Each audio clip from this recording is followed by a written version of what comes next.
कार्तिक मास के शुक्ल पक्ष की एकादशी की शास्त्रों में विशेष महिमा बताई गई है। इस दिन एकादशी को देव उठनी एकादशी या देवोत्थापन एकादशी कहा जाता है। इस दिन भगवान श्री हरि 4 महीने की योग निद्रा से जागते हैं, यानी देव जागरण का पर्व है कार्तिक मास शुक्ल एकादशी। इस दिन तुलसी शालिग्राम विवाह उत्सव भी मनाया जाता है। कहते हैं कि चातुर्मास के 4 महीनों में सभी मांगलिक काम रुक जाते हैं। वहीं श्री हरि के जागने और तुलसी शालिग्राम जी का विवाह उत्सव मनाने के बाद सभी शुभ और मांगलिक कार्य फिर से शुरू होते हैं। शास्त्रों के मुताबिक जो लोग कार्तिक मास के शुक्ल पक्ष की एकादशी पर विधि विधान के साथ भगवान लक्ष्मी नारायण की पूजा करते हैं और तुलसी शालिग्राम जी का विवाह उत्सव मनाते हैं, उनके जीवन में सभी संकट समाप्त हो जाते हैं। उनकी सभी मनोकामनाएं पूरी होती हैं। निर्धन को धन की प्राप्ति होती है, निसंतान को संतान सुख प्राप्त होता है, रोगी को आरोग्यता की प्राप्ति होती है। इसके साथ ही कुंडली के सभी ग्रह शुभ फल देने लगते हैं। व्यक्ति जीवन में सभी सुखों का आनंद प्राप्त करता है।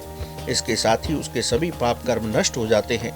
व्यक्ति जीवन में दैहिक दैविक भौतिक सभी सुखों का भोग करता हुआ अंत समय पर भगवान के वैकुंठ लोक में स्थान प्राप्त करता है। आइए आपको बताते हैं कि इस साल आप तुलसी शालिग्राम विवाह उत्सव कब मनाएं। कब है देव उठनी एकादशी। 11 नवंबर को शाम 6:46 पर शुरू होगी एकादशी तिथि। 12 नवंबर को शाम 4:04 पर समाप्त होगी। 12 नवंबर को देव उत्थापन एकादशी व्रत करें। 13 नवंबर को व्रत का पारण होगा। पारण का समय सुबह 6:42 से 8:51 तक रहेगा।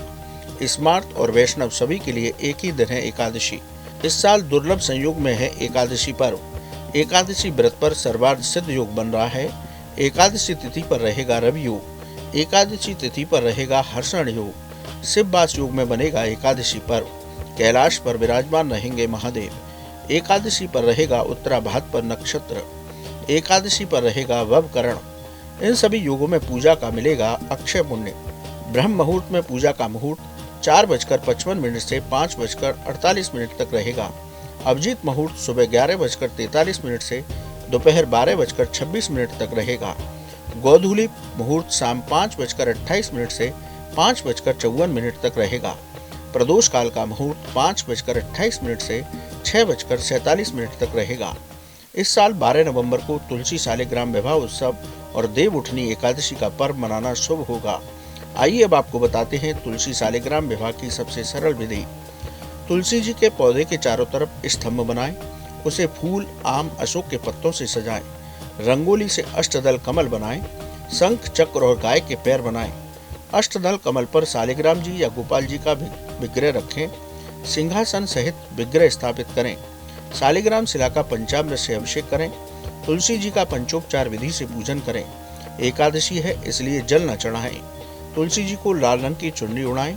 शालिग्राम जी या गोपाल जी को पीला दुपट्टा पहनाएं। चुनरी और दुपट्टे में गांठ बांधें। तुलसी जी को सुहाग की वस्तुएं अर्पित करें। शालिग्राम शिला पर तुलसी पत्र अर्पित करें। दूध से बने पदार्थों का भोग लगाएं। ऋतु फलों का भोग लगाएं। तुलसी जी के चारों तरफ दीपदान करें। घी के दीपक से आरती करें। आरती के बाद दंडवत प्रणाम करें।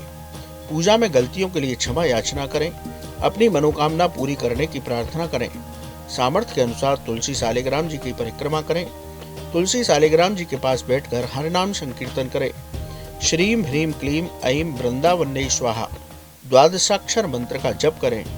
ओम नमो भगवते वासुदेवाय मंत्र का जप करें। तुलसी नामाष्टक का पाठ करें। गोपाल सहस्त्रनाम का पाठ करें। सामर्थ्य के अनुसार ब्राह्मणों को दान दें। गौशाला में दान दें। गरीबों को दान दें। इस विधि से हमें तुलसी शालिग्राम विवाह उत्सव मनाना चाहिए, जिससे कि हमें तुलसी और शालिग्राम जी की कृपा प्राप्त हो, हमारी सभी मनोकामनाएं पूरी हों। इस उत्सव को मनाने और अपनी मनोकामना तुलसी शालिग्राम जी के चरणों में निवेदन करने से अवश्य पूरी होती है। कैसी लगी आपको हमारी जानकारी, हमें कमेंट बॉक्स में जरूर बताएं। बाकी धर्म कर्म से जुड़ी तमाम जानकारी के लिए सब्सक्राइब कीजिए हमारा डिजिटल चैनल और देखते रहिए न्यूज नेशन स्तुति। न्यूज नेशन अब व्हाट्सएप पर खबरों के ताजा अपडेट के लिए न्यूज नेशन के इस QR कोड को स्कैन करें।